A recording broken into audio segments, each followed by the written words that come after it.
Hey friends, welcome back. Now let's explore the Power Query editor a little bit more and figure out what kind of transformation steps are actually available in here. Because they are quite powerful, as already mentioned, and let's see what's available. So in the first tab, which is the Home tab, we have already seen that we can add new data sources here, and it could be any kind of data source we want to add. What we have done so far, we wanted to add a blank query and then use the dates query M code, right, to create a dates table as we've seen in here. So under recent sources, you would simply see here what kind of sources you have used in the past, and you can also use recent sources and load them in here. Enter data would allow us to enter manual data. So if I go to enter data here, I can create a manual table, right? So I can go in here and say, this is my manual table, TBL, and then I can simply add some information here, like A, B, C. I will delete this table. I just want to show it how it works. If you click OK, then you would see that this table also appears in here as a manual table, which can also be used in the model. So if you want to insert data manually, you can do that anytime, simply by clicking under Home to this Enter Data in here. If you want to get rid of the table, simply right-click here and say Delete, right? Because we don't need it, we delete it again, and it's gone. So that's how this Enter Data here works. Data source settings, if you click here, this gives you or lets you manage the data source settings in here. Nothing very important right now. More interesting could be the parameters, because remember in the query here, when we use this custom M code for the date function, there is a start date, an end date, and also financial year start month in here. And you see that it's called enter parameters. And that's exactly what you can do here by manage parameters.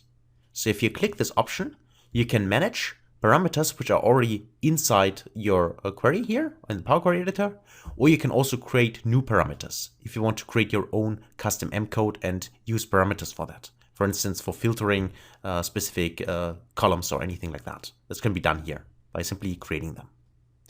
The way it works is simply click on new parameter here, and then this window appears where you can give the parameter a name. You can specify what kind of data type it is here. You can also suggest a default value here. And then you can use the parameter afterwards inside the query editor if you want to do that. So quite easy to create those parameters actually in here. Refresh the preview. This allows you to refresh the data. Again, if the underlying data source in the meantime changes and you're still in the editor here, you click on refresh here. And then if you've selected one of the tables, this one for instance, and I would click refresh, then I would see the latest data in here and all the changes which might have been applied in the underlying data source. The advanced editor, we've already seen this. This is very helpful, and so you know already what it does. You can click on it and you see exactly what happens in here. So for this specific file here, so in this case the product table, it's an Excel source which gets loaded by excel.workbook, and then there are different steps which have been applied. And those steps, like loading the source and here choosing, here in this case the table itself, and changing the type, all those steps, of course, here are also in here in the applied steps window. But it's important to know where you find here the M code, and this can be easily done by simply selecting the table and then click on the advanced editor in here. Manage, if you click the manage option, you can here also delete the specific table you currently have selected. You can duplicate the table or reference the table. The difference between duplicating and reference, by the way, is the following. If you duplicate the table, if I click on duplicate, for instance, you would see that now I have product number 2 here, but this product number 2 is not linked to the product number 1. Meaning, if the underlying data source for product changes or make some modifications in the product table here, those modifications would not be transferred to product number 2, because currently it's a duplication. On the other hand, if you go on a manage here and say you create a reference, then the second table, the reference table, would always reference the first table. So that means that changes in the product table would also be applied in the product number 2 table if you create a reference. And you can do that by either go here under manage, or you can also right click on table. And there's also an option to create a duplication or a reference to this table. I don't need this, so let me just go in here. Let me just delete the product number 2 just to show you what it does, but we don't need it in the model. So that's that. We can also have here under manage columns specify what of the columns you want to keep. Because sometimes you load a table inside your model, but probably you don't need maybe all the columns from this table. Maybe you want to only use specific columns. Then you can go to choose columns here. You can tick this option here. And then this allows you here to specify what are the columns you want to keep. And for instance, if I just remove some of them, let's say I want to remove those 3, I click OK. And then you see that another step has been applied here in the applied steps, which is remove other columns. And those additional columns now have been filtered out, which means that if we click on close and apply and would load the data in the model, then those columns would also not be visible and cannot be used in the creation of the report. That's why I click on a cross symbol here and we see those columns again and we can use it. So that would be this choose column options. And if you, instead of clicking here directly, you can also click here. And this allows you here to choose the columns or also go to a specific column. This can be helpful if you have lots of columns and you don't want to scroll to the right. You can also click on go to column and then choose a column. For instance, if I click on taxes here, click OK, and then you see that now taxes is highlighted. Here I only have 7 columns, so that's not a big deal to simply click on a column to select it. But if you have, let's say, 100 columns, it might be easier to simply go here and click on go to column, right, to go there. Remove columns, so that's basically also a way here. If you go here, remove the columns or remove other columns. It's kind of similar to choose the columns here.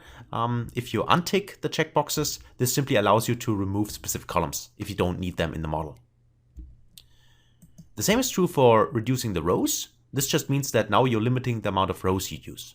So if you say, for instance, I want to keep rows, there's an option to keep top rows, keep bottom rows, or a range of rows.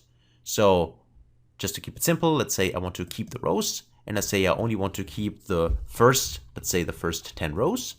And if I click OK, I would see that now only I keep the first 10 entries in my dataset. And all the other ones from the product table now get filtered out and will not be available in the model. That's why I think this applied step window is so helpful, because you can do all the transformations, and if you don't like it, just click on the cross symbol here. And then you see the original data back.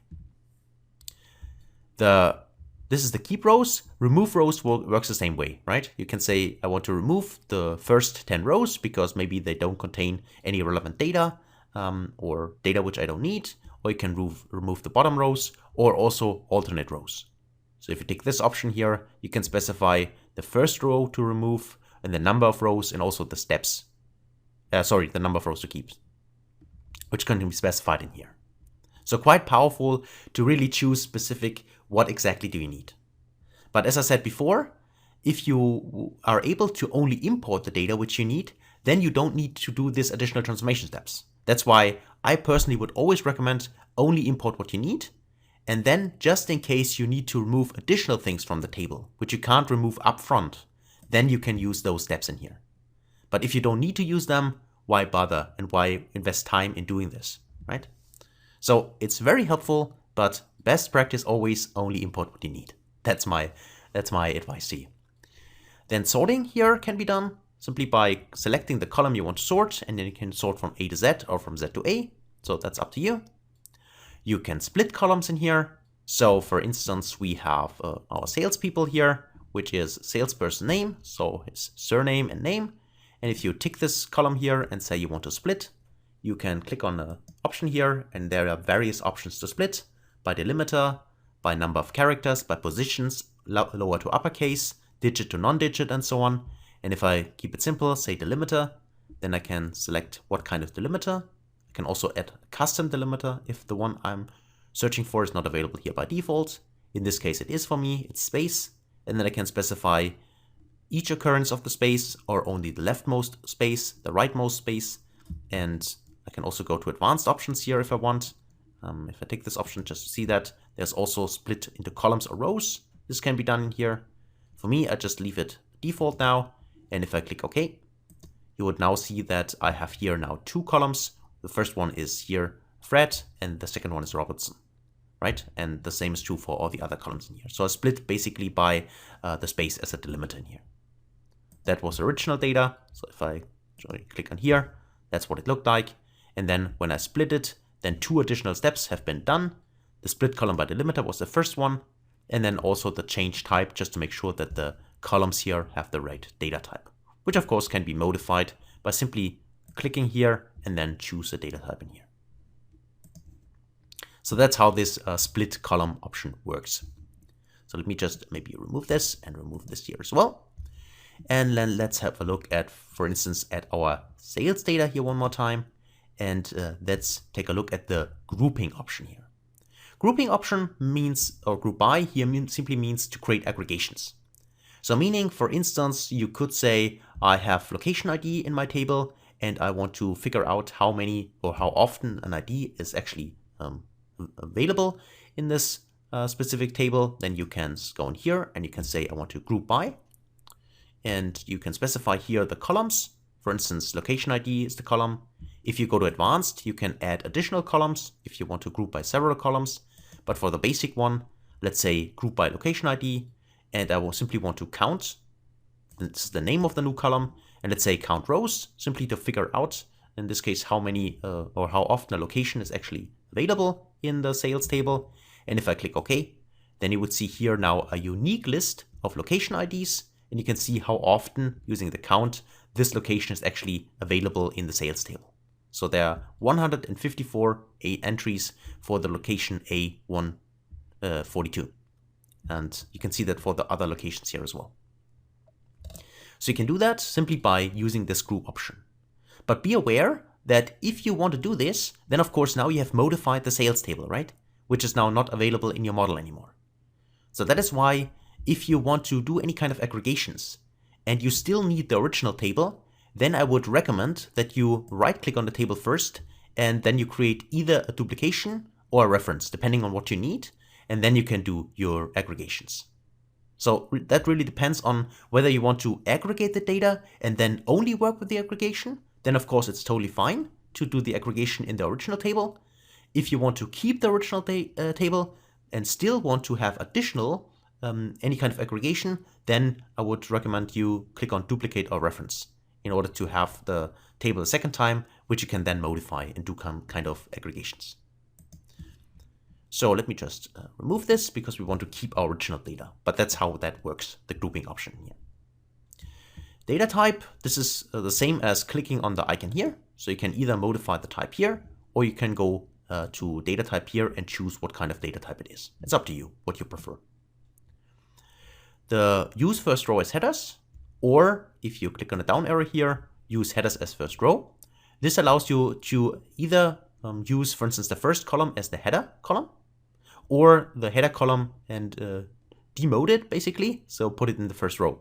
So as an example, if I say I want to use headers as first row, if I tick this option, then now you see that my original headers are in the first row of the data entry. And instead I have column 1, 2, and so on as my headers. And the same is true if I use first row as headers here. If I tick this option, then I would have this headers as the first row. So that's how that works.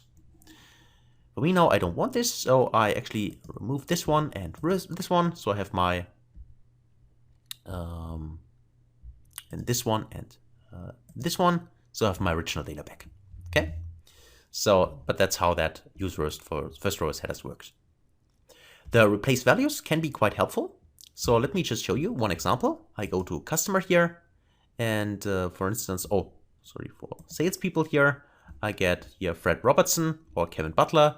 And if I want to rename specific here, so really you want to change either depending on how often the name appears, or if it only appears once, then I would only want to replace maybe one specific value. If it appears several times, I can do this combined here by simply selecting the column first and then go to replace values. And now if I say I want to replace, in this case, let's say Fred Robertson, and I want to replace it with, let's say, Elon Musk here. And if I press OK, then you see that now my salesperson here with employee 1000 is now Elon Musk. So that's how I can rename specific items by simply using this replace values option in here. Just remove it here because Elon Musk is not one of our employees. But in the future, just in case he wants to join, he's free to join, of course, then we can simply modify the name in here. This under the transforming steps here.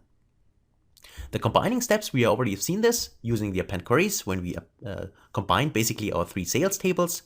The merge queries, the difference here would be appending queries means we stack them, so putting them below each other, if you want to call it this way. And merging means we want to actually put them next to each other. So for instance, if I want to merge this table with my, in this case, my sales table here, so I would like to have 2 additional columns here on the right side. This is what merging does. So merging simply creates a table, so basically by combining them together, so from left to right, and appending simply means we want to stack them on top of each other. That's the difference. The last option here, these AI insights, these are related to artificial intelligence, so options which are available like text analytics, vision, and Azure machine learning. However, I just want to notice you here, to use this you need to have a premium license. And this is then based on Azure. It's quite easy to use because actually all you need to do is you select the column and then click on a specific option. But as I said, you only can use them if you have Power BI Premium. So that's under Home. Then under Transform, you will find some of the features we already discussed, because again, there's some redundancy here, which I personally prefer, but some people don't like that. But of course, you find the same options in several steps or spots here, which is quite helpful, at least because it's much easier than to find what you have, what you want, and what you need. Again, you find here for the tables, grouping the tables. We talked about this. Use first row headers or headers as first row. You can transpose your data. So it's also an option which you're probably familiar with from Excel. You can also do this, or reverse the rows. You can count the rows just to figure out how many rows are actually in the specific table. So if I click on count rows, it simply gives me here a number. So it simply gives me here a number and tells me exactly, okay, in my sales table, there are, in this case, 10,889 entries. So let me just remove this because I want to have my original data back. But that's how you can quite easy figure out under Transform here what's the size of the table. You can also change the data type here. We already covered this by clicking here or do it here. Go on here, you can do that here as well. Or you can also right click here on the table, because then you find also a lot of options which are also available in the ribbon bar here for transformations. Detect the data type, would you allow to the Power BI then tries to figure out what kind of data type a column is. If you haven't done this already, then you can simply click here. And renaming, you can rename a column anytime, either by clicking here or by double clicking on a column. That also works. And the other things here is replace values. We talked about this. What's also helpful is the fill option. So you can either fill up or fill down. So think about a use case where you have maybe an entry here in the first row, and then the next rows are empty. And then in the 10th row, there's the second entry. Like for instance, you see the structure sometimes for countries, for instance. You can see here, for instance, there's US, and then there's some information in the other columns here about US. And then the other columns for US here are empty. Maybe in the second column, there are US states, for instance. And then the next country here is India. And again, there are Indian states probably then here, but the country is not repeating here in the first column. And if you want to fill this, so if you want to have the country then appearing in each of the rows, you can either do this by selecting the column and then go in here and say fill down or fill up, depending on the use case. And then the missing data gets filled with the prior value or the value after, depending on when you use down or up. So that's that. You can pivot the data and unpivot the data. That's also available in here. You can split the column. We already talked about this. And you can also extract or parse data. So if you go in here and then can extract here the length or the first characters of something. For instance, you want to only have the OID here, which is part of the order ID. You can actually use this, or you can also remove this. If you say, I don't want to show them, you can extract it here from the specific column, right? If you want to do that. That's available in here. And statistics here, this is for numerical columns. For instance, if I choose the price here, for instance, you see that now some of them are not grayed out anymore, which allows me here to do some kind of transformations. Like for instance, adding, multiplying, subtract, and so on. For instance, if I click on add, I can add a specific number to each data in here. So for instance, if I say I will increase the prices of 10%, I can then simply, I would not use add. In this case, I would go in here and say multiply, and then I type in a 1.1, and then I can multiply all my prices by 10%. So increase them by 10%, right? So that's how that works. Quite easy to do here as well. Other options here are also mathematical options in here. Most often, probably not so often used, actually scientific and so on, but it's available in here. And if you click on the option, you see what it can do for you. Rounding, for instance, probably more used than scientific options, but also available in here. Date-time, currently grayed out, but of course, again, if you select a date column, then the date here is available. The time and duration not, because it's a date without any time, but here for the date I can actually extract something. Like for instance, I can extract the year, the start of the year, I can extract the month, start of the month, end of the month, and so on. All this can be extracted by here. Simply go here and then select what you want. And of course, also available, kind of interesting, I also have a separate course for that actually, but you can also run R scripts or Python scripts. So if you can program in those languages, then you can use R or Python also to modify your, in this case, your data. Because maybe what you want to do is not available, even though Power Query Editor is quite, well, powerful already. Maybe sometimes a transformation you want to do is not available. And then you can still use R or Python to create your own script and run the script on the data and use that to transform the data. That's also possible by simply clicking here to the step option here and then write your Python code in here. So otherwise, under add column here, we also can use additional things like we can create a column from examples, we can create a custom column, or we can also invoke a function. Function here, remember what we've done here. This is the function, the query one, which creates our dates table. And if you created your own function, you can invoke this function on a specific column if you want to do that. You can add conditional columns, like for instance, if the price is greater than 1000, then it is high. If it's below 500, then it's low, and so on. So these kind of conditional columns can also be created in here, simply by selecting the column and then go to conditional column in here. And this allows you here to do some kind of conditions here and check that and create an additional column if you want to do that. An index column is, like the name implies, you can simply add an index from, depending on where you want to start, from 0 to the end, or you can also choose a different number going here from 1, or custom. If you say I want to have an index column, but it's starting from 10, for instance, you can do that here by clicking on custom. And the extract, we already talked about this. We also talked about this, number or mathematical options here, the date, and there's also AI insights again. So it's kind of similar to what we have already seen in the home or transformation tabs. Again, there's some kind of redundancy here. As you can see here, there's also this available, or the I feature here. So, but it's available in several places in here. Other options here for the view. This is only about the query itself. So do you want to show the formula bar, for instance? You can untick this. However, I would highly encourage you always leave this checked, because it's much easier to see that here and here. And also, there are a few interesting things like column quality. You can tick this option because this gives you information. Are there any errors, or are there any empties, which means missing data in a specific column, which you might not see in the preview in here, right? But this gives you additional information by simply checking this column quality. And there's also column distribution, which you can check, which gives you here additional information. Like here, you can see how many distinct values are in here, how many unique values are in here in the columns. You can see that here directly by choosing column distribution. As well as if you go to column profile, tick this option, you get here additional information about the distribution and a little bit about column statistics. So you don't need to show this, but it is available for you. And if you tick it, then you go these additional information here. Okay. Also, advanced editor is here one more time. You can click it here as well to open it. So for the tools, you can here start diagnostics. It's kind of also similar to figuring out where the issue is, if it relates to any kind of performance issues you might experience. Then there's also this diagnostics tool, which can help you to figure out which of the queries takes the longest time to load. If you want to do that, you can start the diagnostics here.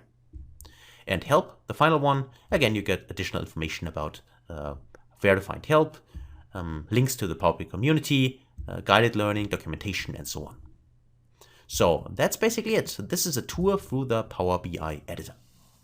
So hopefully you understood that, and maybe there are a few functions which you can use, and of course in the future for your reports. So thanks a lot for watching, and I can't wait to see you in the next video. Until then, best guys.